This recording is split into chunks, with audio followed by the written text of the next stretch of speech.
The Boston Celtics, undoubtedly the most storied franchise in the history of professional basketball.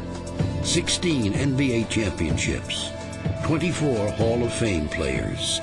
They were teams built on respect, trust, and sacrifice.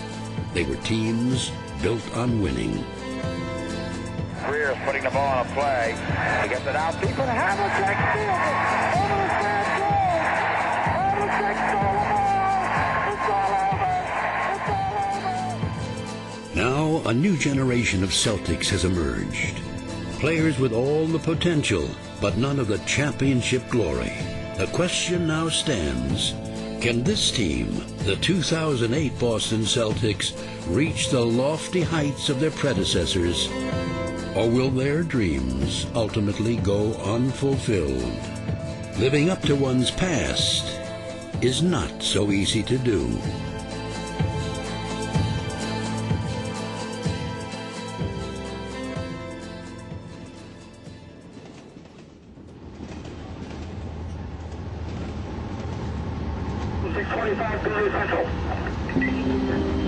Dot Station, next stop, Dot Station.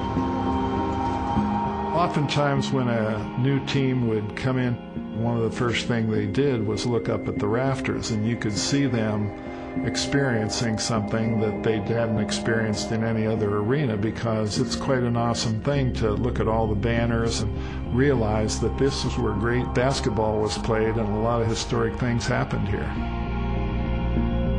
My name is John Havlicek, and I am a Celtic. 1957, and the first person introduced was a rookie by the name of Sam Jones, but they said, with the world champion Boston Celtics. And I come running out on that court, man, I felt like I was in heaven.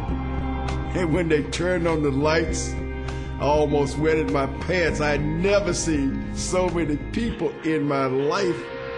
So in Boston, those championships, we felt we had an advantage on everyone that we played. My name is Sam Jones, and I am a Celtic.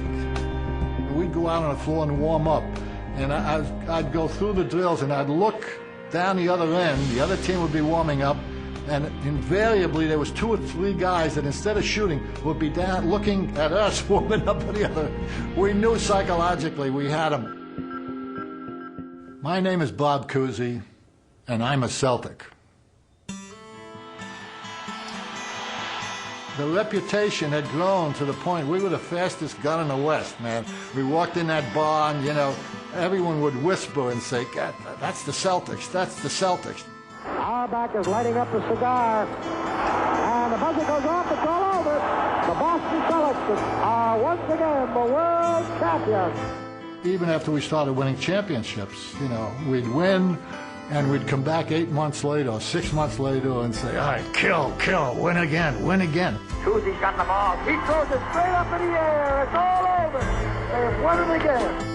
None of us boasted about it, but we knew how good we were, and we were at the top of the heap, and God, that's the best, most satisfying feeling in sports, and that's what the Celtics are going through this season.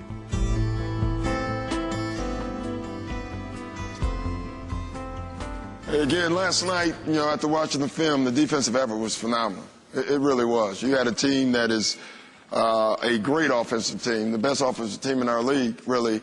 They struggle scoring, and then we return the favor. Other than that, just keep it going. All right, got to keep it going.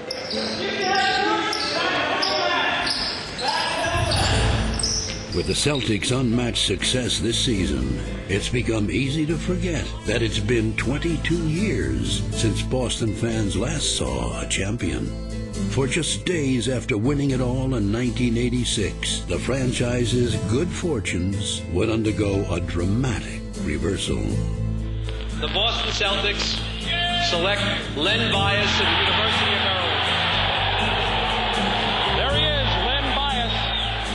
Before he got a chance to put on a Celtics uniform, number 2 pick Len Bias passed away.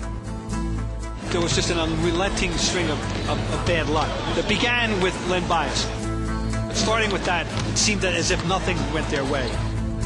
Age would eventually catch up with the champions of the 80s, and they'd never again recapture their magic. Another star would rise in Boston, only to see his life and career tragically cut short. Celtic pride was tough to come by in the 90s. Things did not get any better when a cherished lottery prize and hope for a brighter future sadly slipped away.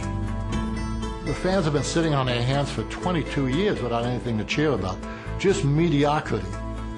Even in Boston, nobody really cared that much. And last year, the situation hit rock bottom.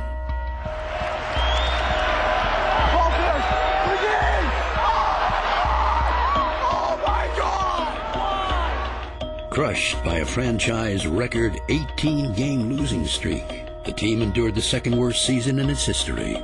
Soon, all eyes were on general manager Danny Ainge and head coach Doc Rivers, who seemed to have run out of answers. It's tough to be in a position where you're in the middle of the pack all the time, and things could get better in 4 or 5 years, but people want results now. I was hurt for many, many years, but they were still my team. And I got a lot of people talking about us. It didn't make any difference. One day, we're going to come back.